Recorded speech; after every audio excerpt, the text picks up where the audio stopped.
Hello and welcome back to Connected with Eva. Today I'm speaking with someone who has spent decades capturing authenticity in its rawest form through a lens. Rankin is a legendary British photographer, publisher, and film director, known for shaping cultural moments and pushing boundaries. From co-founding the iconic Dazed and Confused magazine to photographing icons like David Bowie, Kate Moss, even King Charles III, Rankin's work has consistently blurred the lines between art, identity, and truth. As AI begins to replicate everything from images to voices, we ask, what still makes something human? We had this conversation about AI on our shoot that I wanted to continue today. As someone who's spent a lifetime capturing authenticity, right, in human form. Yeah. What was your first emotional reaction when you saw at the very beginning how easily AI could generate an image, a face, and a feeling? I made a documentary about death with a very close, good friend of mine. And we kind of went at this documentary together and confronted our own fears around death, which was really fascinating to do. That journey is very similar to the journey I've gone on with AI. So from a very personal perspective, it's been quite close to the kind of the different things you go through with death, which is generally anger, blaming, and all that sort of stuff. So they're very similar journeys. And I felt when I first saw it, I kind of felt compelled to use it because I was like, that is so extraordinary. At the same time, it took me quite a while to really balance out my feelings. And eventually I realized why I was so conflicted around it, which was that as a photographer, it feels very inauthentic on multiple levels. But as a creative, it feels incredibly authentic. So it's this very strange place that I find myself, which is between love and hate. And it actually, that place is an amazingly creative place. That's where great songs get written. That's where great novels get written. That's where great, films get made, in that weird tension between loving something and hating something. So, and being angry and being frustrated. When I realized that, then it kind of gave me, pause for thought. I met somebody yesterday who met me probably about halfway through, no, maybe 2/3 way through, and they were like, "You've completely changed your perspective." And I'm like, "We kind of have to on technology that's so new." I'm not talking about like how it's going to ruin people's lives and how it's going to reduce the job market by 30%. I mean, that's something I kind of think, if you're not angry about that, then you're not really watching or listening. And the carelessness of the way that they've brought this stuff to market, it's just outrageous, and it's really, really dangerous. There's no part of my head that thinks that that's okay at all in any way, shape or form. But my instinct to survive as a human and my need to be inquisitive about everything and my desire to be at the front of technology, which I feel like I've always tried to do, and also the kind of extent to which it's going, well, it has changed everything, means that I feel like I need to embrace it and get past that kind of critique of it from that perspective. Like, there's no point in bringing that to every conversation that I have about it, or everything that I do with it, or things that I try and make with it. And as I think I said to you, like, once I kind of got through all of the pain of that weird morning thing that was really strange, I actually started to kind of go, this isn't my fault. Like, I didn't, kill photography. I didn't destroy creativity. I put those things to one side and just try and engage with it in the most positive way I can, because I just think so few people seem to be doing that, or are open about doing that, let's say. People are so scared of it. They get really anxious and get, very angry about it. And I actually just saw a photographer who's kind of somebody I really admire, a guy called Nick Knight. He just literally put a post up about it, and the comments section in it is just they don't have the knowledge of it that I have, and I think that he probably has. And that's the thing. Everything they're talking about it is coming from a place that they don't really seem to understand it. Just a kind of gut reaction or a kind of knee-jerk reaction to it. And I think that that is not the smart approach to it. So I kind of am now kind of making fun of that because I'm like, you guys are going to get left behind. Don't understand this stuff. It's not like digital, analog to digital. It's not like, oh, cameras have been invented. I mean, it's more like, the electricity or the combustion engine or, it's a big, it's like the industrial revolution happening over 3 or 4 years when it took 100 years to happen before. So it's an event horizon moment for everything. If you're not understanding or engaging in that, then you've got a problem because it's going to consume you. I describe it like it's a tsunami and I'm trying to be a little float that floats through the tsunami and shoots a few flares into the air to say, warning, warning, there's a tsunami, because there's a tsunami coming and it's only going to get worse. So that's my kind of overall sort of thought on it. Currently, I know it will change.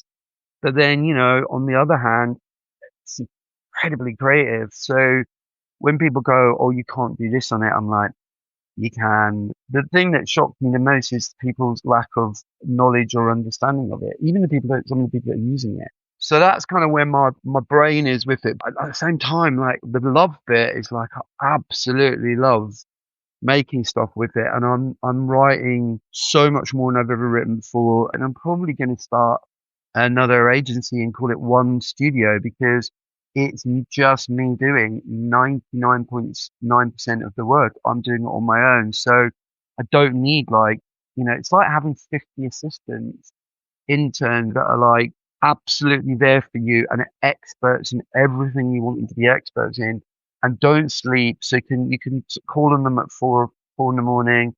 You can be making work. I don't sleep for more than sort of 4 or 5 hours normally anyway. So I'm like using 3 or 4 hours a day, just making shit happen. And I'm more productive now than I think I've been, it would have taken me 3 weeks to get some of the stuff that I did in 3 hours. I wrote a whole business plan this morning. It's not infallible. It's fallible. Like it really, they call it hallucination. I use 3 language models now because I'm like going between them all, just checking and making it ask questions and, all those sorts of things. It's at the same time soul destroying. So like I always have to go out and have a walk. And I know today I've been using it all day. I've been writing all day. At the end of the day, I'm going to be like, oh my God, like that was all, it's interesting in that sense as well, because I think I'm a very resilient human being. Like I don't have a lot of mental health problems. My wife actually just did an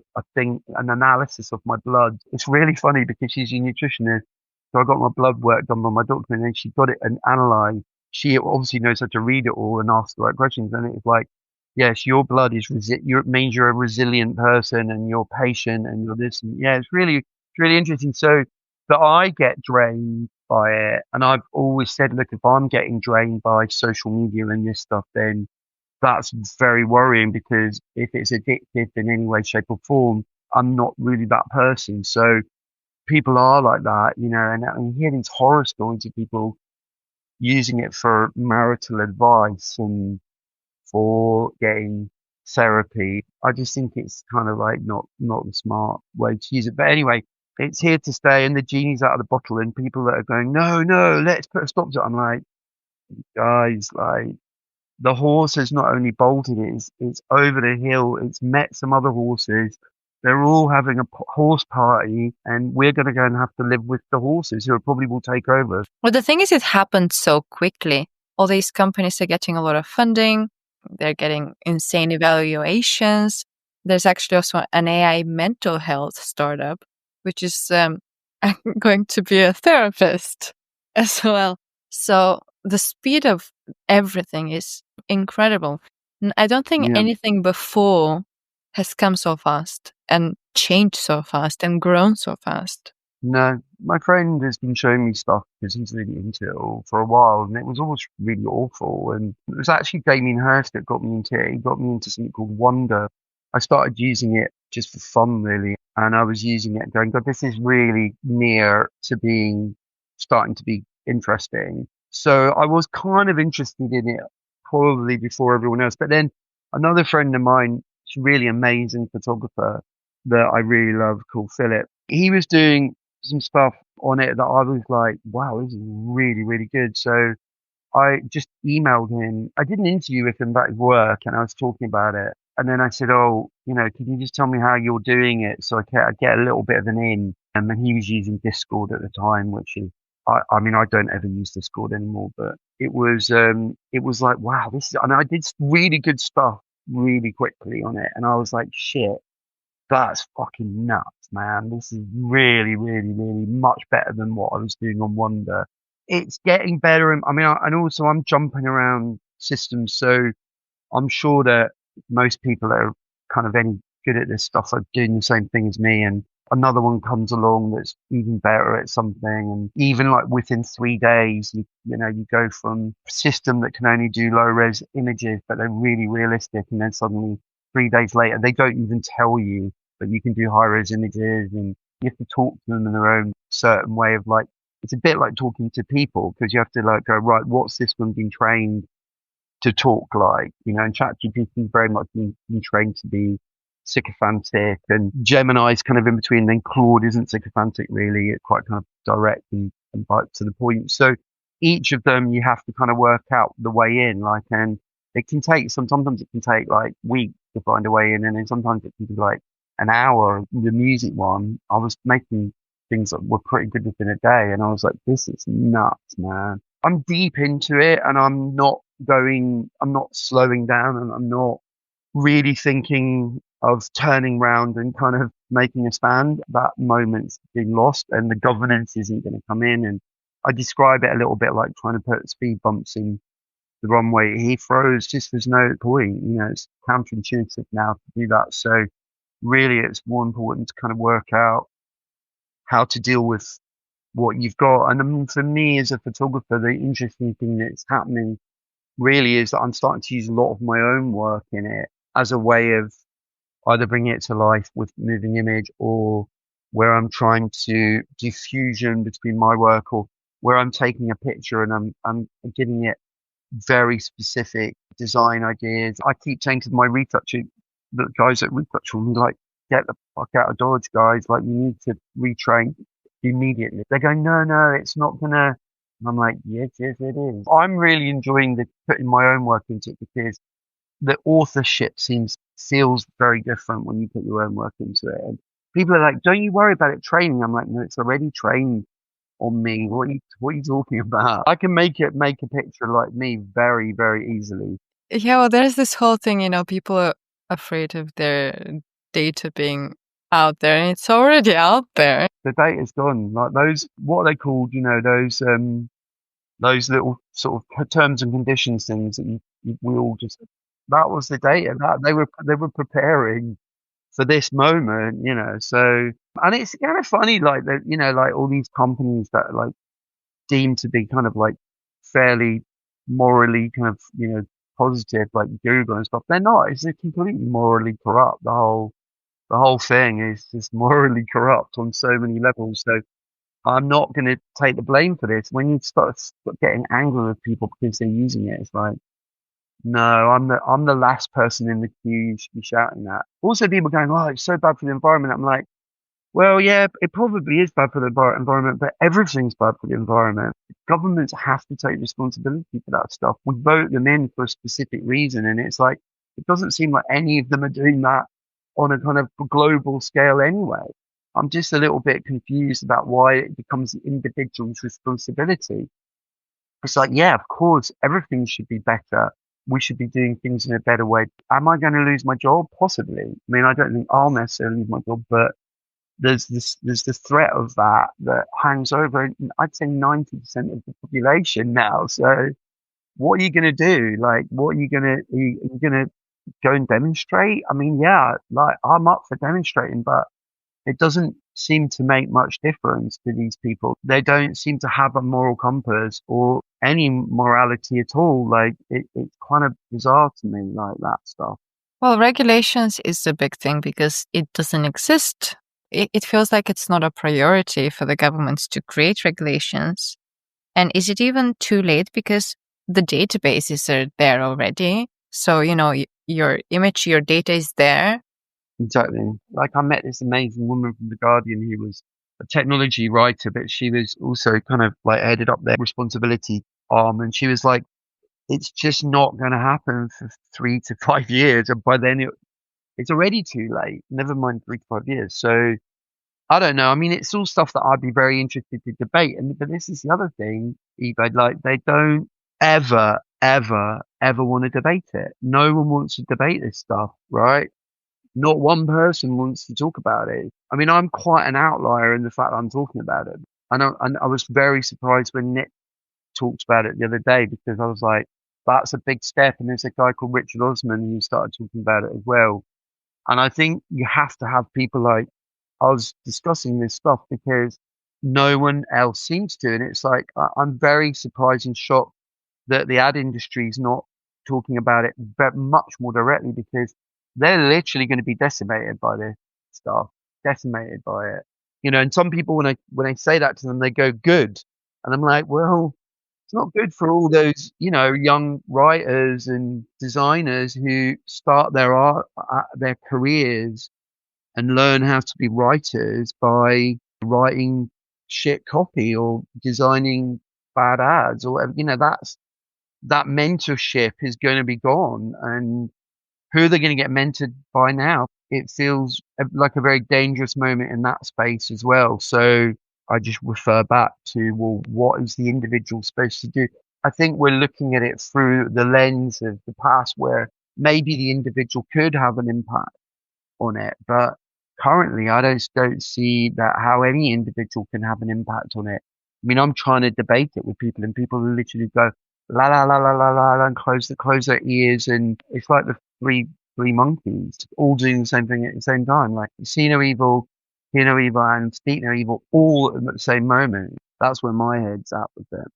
Well, like you say, it's here to stay. And in the creative industry, from what I know, it's a lot of agencies, etc., who don't want to discuss it because they're, no, we don't want to have any part of this. So we're not going to get associated with this. But then it's here to stay. So if you refuse to acknowledge it's here, it's not like it's going to go away. And that's the thing that people are refusing to understand, I think. It's not going to go away. So the rejection of it is not a solution. No, I mean, individual rejections never worked. Technology and the advancement of technology always wins. There's not one instance in our history where it hasn't won. Again, like I just point the finger and go, what do you want to do with it? Because I don't hear anyone coming up with any good ideas around it. So I kind of find myself in this very weird place where I really get a buzz out of making stuff with it and talking about it and thinking about it and being able to consider it as a kind of new thing. Because when I say you have to look at it through a new lens, that's probably the beginning of the answers to how we deal with it. If you continue to look at it through the historical perspective, it just doesn't necessarily make any sense because it's never been here before. We've never had to do this. Isn't a slow thing that we've all got used to. This is like they dropped it on us, and now we're going, oh, do we do this by demonstrating? Do we do this by saying no? Do we do, it's like, no, you've got to find a whole new way to make it make sense. And the weirdest thing is that most of the people that have coded it into life, they don't even know how to control it. So it's even kind of more bizarre on that level, although it's not something I'm going to talk about in detail because I don't know enough about it to be able to say, well, I don't know what will happen there. But people that are friends of mine go, oh, there's two extremes basically. Like it could be really, really terrible, or it could optimistically kind of work out as human beings tend to work stuff out. I'm really funny about it because it's almost like a split personality. I'm Dr. Jekyll and Mr. Hyde on it because I'm just like, wow, this is great. At the same time, just going, woe is mankind. It's also going to do good stuff. It's going to help medicine. It's going to be really incredible for communication. There's so many things that are good about it as well. And for creativity, it's just going to create a lot of really average creative work. And I don't mean just for ad industry. I mean, every category of creativity. It's almost like it's been leveled. We're all at the same, essentially the same level, but I'm already proving with the work that I'm doing that I'm not on the same level because I'm authoring work that I know other people couldn't have authored. If you look at something I did sort of 6, 7 months ago, it can feel dated because it's moving that fast. But at the same time, it's an artifact of that moment in time and my particular perspective on it. And I think that what I'm kind of happy with is that, well, at least I had a fucking perspective on it. At least I was looking for a way of understanding it and I was trying to explain it to myself and therefore to other people. And that's what I just continue to do. So, whilst also using it for work, I'm still trying to investigate it and interrogate it and drill down into it to work out what it means, not even just to me, but on an existential level to everything. Like, what does it mean if everybody can create a Renaissance painting? What does that mean? Like, really, what does that mean? Because, the whole thing about social media is it's really been a repositioning of entertainment from the corporations to the individual. And that kind of idea of how we keep people's attention has kind of shifted to every individual. Everyone's their own little TV screen now with their own little, news program, whether it's truthful or not. It doesn't really matter because it keeps people entertained. And I think what's really fascinating about that is you've got, we used to have creatives, group of people who were creatives, and what it does for them is it immediately makes everything possible. So, I can be a sculptor of my work today very easily. I can take photogrammetry stuff that would have taken me 2 years to make a bronze sculpture. I can do it in like probably 30 seconds and I can then print it and I probably can get it 3D printed. So that kind of leveling is going to make people like me have access to amazing things, but it's also going to mean that other people who don't have that knowledge are going to be able to do the same sort of thing.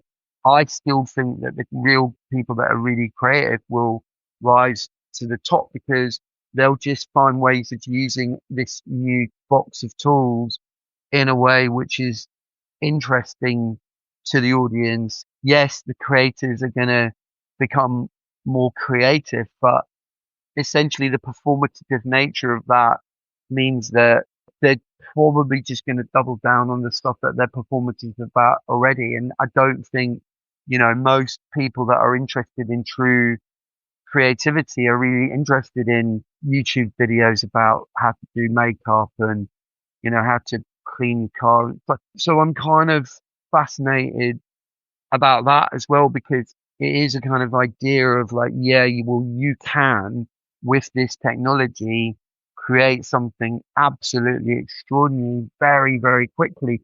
But what you're going to do with that is not as compelling a kind of thought if you want to kind of like communicate ideals of reflecting society or understanding the kind of the nature of the human condition in this moment. I'm trying to do that. I'm trying to work out what is my human condition in this moment and how is it going to impact and other people's human condition.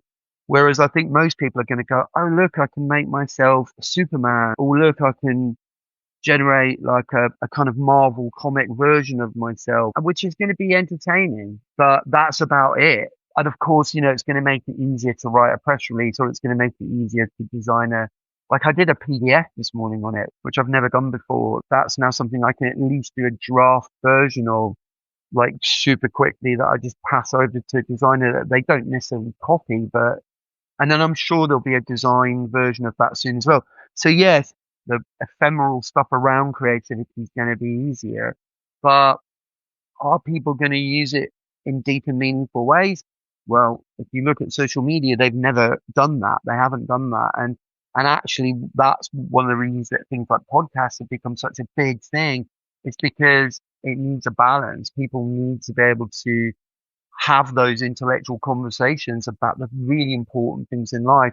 And when you're losing terrestrial TV or even things like Netflix, when you're losing the kind of depth within that for just like entertainment, it's not trust, news entertainment, it's not something that you can necessarily trust. It's also completely linear and completely singular. It's not plural.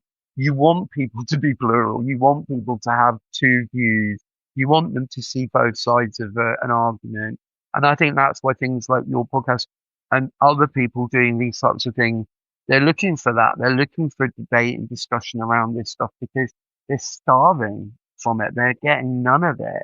So that's kind of fascinating in itself. So, maybe there is another place where this technology is going to allow, I don't know. I don't know what it will be. I mean, it's definitely, this is the other thing that I really believe it's like mobile phones, they're near their sell by date. That's not far from being over. And having an AI agent, I mean, ChatGPT released one the other day and it came up once and it didn't come up again for me. And I tried it out and it was just doing exactly the same thing that ChatGPT normally does. If you've got a mobile, whatever it is, handset that's completely generative around working with generative models that's actually communicating in a completely different way. People go, no, mobile phones are here to stay. I'm like, I don't think so. I think things are going to change. I mean, it might not be as quick as what's happened with generative AI, but there's no way it's going to stay the same. Like, wow, why would it? Yes, we still got SMS from the 90s, but Nobody uses that. I actually used it with someone the other day while I was using audio because I love audio. But they're going, why aren't you using that on WhatsApp? And I'm like, we've got it on messages now as well. So what's the difference? It's like, what do you trust more, WhatsApp or I don't trust anything that Mark Zuckerberg puts in the world. And then you've got him being really punchy with stuff, kind of going, we're going to destroy advertising industry. Wow, you're actually admitting out loud that you're going to destroy an industry that employs millions of people with your AI. Like that is punchy, man. And it's like pre 2024, he wouldn't have said that. And it's like now these guys are coming out of the woodwork and being really kind of like, quite aggressive and arrogant about how what they're doing is gonna save the world. And I'm like, I think it's gonna destroy a lot of things before it saves the world. So we're right in the middle of it. But my whole thing is that I'm just trying to understand it as much as I can, both practically and existentially, because I think both are gonna have very important impacts on all of us. Well, the thing with us human beings, we're quite adaptable creatures. And I don't think we give ourselves that credit because if something No. like this happens, we're either terrified by it, we ignore it, etc., etc. But actually, and history shows this, humans are extremely adaptable. And when things happen, when circumstances are forced upon you, you adapt. And that's been throughout history. So I feel like this is what's going to have to happen with this. We'll have to adapt. Without a doubt. Maybe it's just so big, people can't get their heads around it. And my blood test didn't tell me that I'm not scared of change. I've never been scared of change. I've kind of embraced it. And, like I don't really hold on to things like a lot of people do, but I'm not that fearless about it, but I'm not like it's not sitting there on my shoulder constantly worrying me. I think that maybe is the reason. But again, I just keep going, but please, please, please, if you do need to understand this stuff. Like so many people I show it to and they go, yeah, I've been meaning to look at it. And I'm like, you've been meaning to look at it. Okay. Okay. Like, I can't shout from the rooftops more. You need to do more than just be meaningfully thinking about using it because that is not enough. You need to be in the weeds, like trying to work out how to make it work for what you want to make it work for. I said to my friend, a musician, and she was like, "Oh, can you make it do this?" And I was like, "Yeah." And then I just hummed a song into Suno and said, "Create a string quartet from this song," and sent it to her. And she said, "Oh, that's not bad. I could write that down as a piece of music." And I'm like, I just hum to it. I hum to it. That's bonkers, guys. I don't know. Maybe my eyes are very wide, more wide open than possibly they should be. But I think the blinkers are off, and I think I recommend that anybody who's listening to this or has any kind of idea about what maybe they should start doing is unblinker yourself, because any blinkers on it is really the wrong way to look at it, because any kind of putting it into boxes or contextualizing it does not work. You can't do that. It's beyond that. It's beyond that. Because it's also, and this is the other thing that's super interesting, it's God complex stuff on lots of levels. Like I remember the first dream I had, which is probably about 9 to 12 months into using it, and I dreamt I could generate something in real life. And I was like, shit, this is a God complex, because it's limitless. And you're like, wow, I'm in that movie, Limitless. I can do anything. I can blah, blah, blah, blah, blah, blah. I'll take the pill and suddenly and my synapses are all going.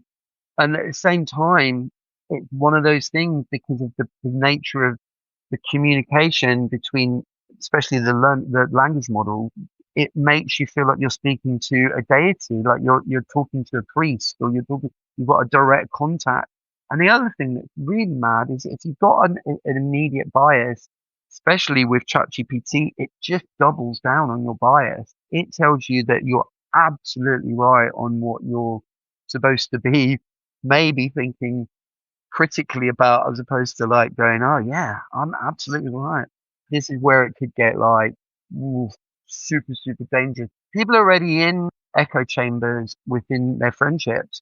And it's like to have your own personal echo chamber with giving you a God complex, making you the superstar in your own movie about yourself, which you'll probably be able to make and then put it out. And that's really close to probably happening. And that's again probably going to be the next generative sort of version of what creators are on social media. People are going to be going, well, I can't act and I can't sing, but I can fucking AI that shit and put it out into the world.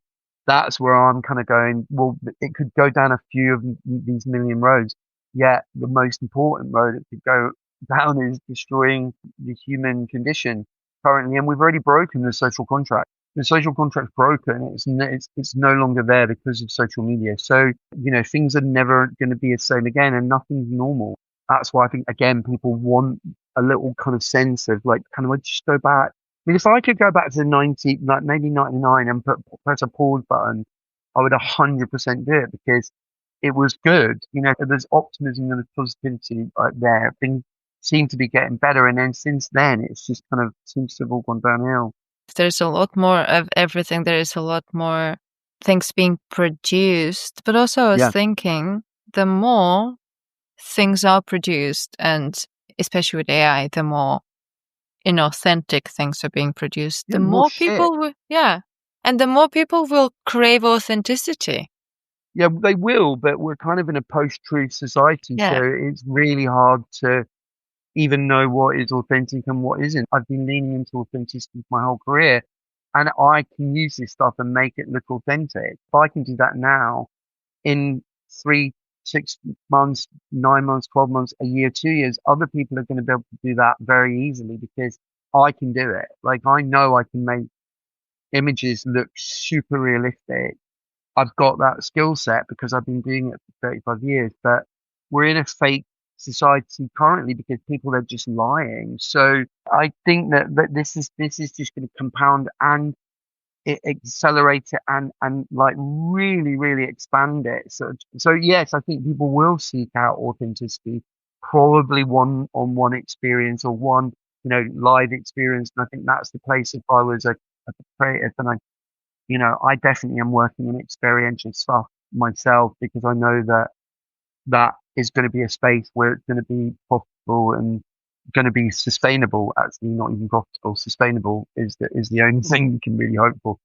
That is something that I totally agree with. But at the same time, I'm working with a guy in a different country who can bring my photographs to life, and he's like, I can make it look exactly like you were on set, and I can have a behind the scenes guy make it look like you're shooting, and I can do this and I can do this, and I'm like, great. I mean, it's kind of amazing, but at the same time, it's kind of not okay. But I don't ever want to like take it for granted. It's so extraordinary, and I think that's unfortunately another human condition. It's like they did it with photography. It kind of disempowered photography. You know, I'm a lucky photographer that I've still got that ability to make imagery that's powerful and empowered. But you know, by making it democratizing it, you literally made anybody think that they could take a great photo, which they can take a great photo. But I have to make a great photo every time I take a picture. So I'm not taking pictures, I'm making them. And this is the thing. It's like, oh yeah, I can do that. I can do that. I can do that. That just devalues what the great stuff can be. Photography is in a way sort of coming back a little bit. Like people have seen the distinction between good and great, or average and good, and people want to hear the authentic stories behind photography. But there's still that kind of niggling little feeling that people go, well, it's just a snap in it. And when you can give that to everybody, then it really does kind of double down on the fact, well, it's just a snap, because so many people go, oh, I could do that better than that. So, you know, the artistry behind it, I think is really important. And also, one of the final things that I'll say is, the other thing that I've really realized is I have to explain my work more, because before I could just put the work out and it kind of spoke for itself. Whereas now I'm realizing that people really need to really understand why I've made it in a very, very kind of, you know, discourse way. You know, it has to be like, they have to understand that I'm having an argument with myself or with the machine or with the state of, because if they don't, then they don't really understand if it's authentic and why I'm doing it. So authenticity is kind of supported by being able to discuss it and talk about it and go, oh, okay, well, the reason I'm making this is so that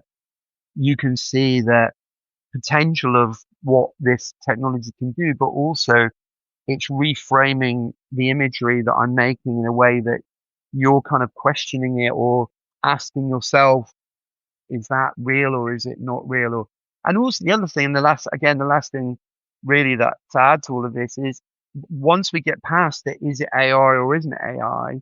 That's a whole other crazy load of stuff. You know, that really is nuts, and it's not far away. Like, it's really not far away. So people go, yeah, just presumption if it could be AI will be, you know, that I haven't even really thought about that in depth, and I really need to, because that's a whole other area where, you know, I put in my magazine, you know, imagine if I just not told anyone I'd used AI, like you'd have all thought that I made these pictures, because I'm capable of doing that. I have that ability to do 90% of what I've done. I have the ability to do it. I might not have the budget to do it, but I've got the ability to do it. So imagine if I hadn't said it. Imagine if I just fobbed it off as my own work, you know, and tried to con everybody, which I'm sure people are doing. So that's a whole debate around like, oh, is it or isn't it? Is it or isn't it? And I think it's a debate that will wither out, and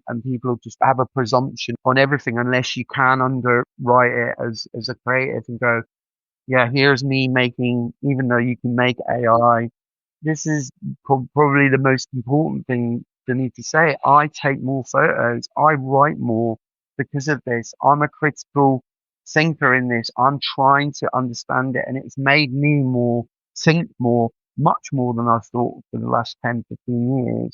So, and I'm not somebody that doesn't think about stuff a lot. I'm always thinking about the responsibility of being a creative or an image maker. Whereas now I'm like it's like I'm on fucking crack doing it, you know, like I'm just like constantly, thinking. So I'm like enjoying that part of it. And I don't think it's making me stupider in the same way it's making maybe other people stupider, because I'm just like going, no, this is making me much, much, much, much, much cleverer without question. Thank you so much for this conversation. I think actually it opens up a lot of interesting topics of thought for people. It's important. It's more a part of the everyday, because it's coming and it's here to stay. It's here to stay, and it's not going anywhere, and it's only going to get bigger and badder and better. Let's adapt.